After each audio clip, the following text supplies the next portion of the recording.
Vous connaissez Frénégonde, cette reine des Francs? Mais avant Frénégonde, l'épouse de Chilperic était Havdever. Et Havdever a eu 6 enfants avec Chilperic. Sauf qu'au 6e enfant, Frénégonde convainquit Havdever de tenir son propre enfant au-dessus du baptistère. Et alors, me direz-vous, eh ben seule la marraine de l'enfant peut tenir le dit enfant au-dessus du baptistère.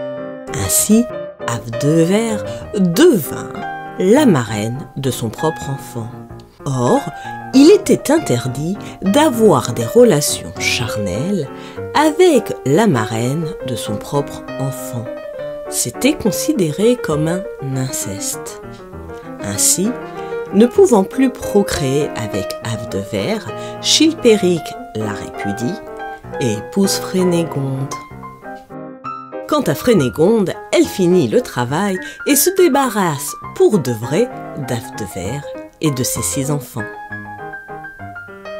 C'est une belle histoire, sauf qu'elle ne peut pas être vraie, car ces mariages incestueux sont interdits par l'Église des siècles plus tard. Cette histoire est donc une construction. Une construction visant à prouver que Frénégonde, une reine, était une belle salope. Et pourquoi?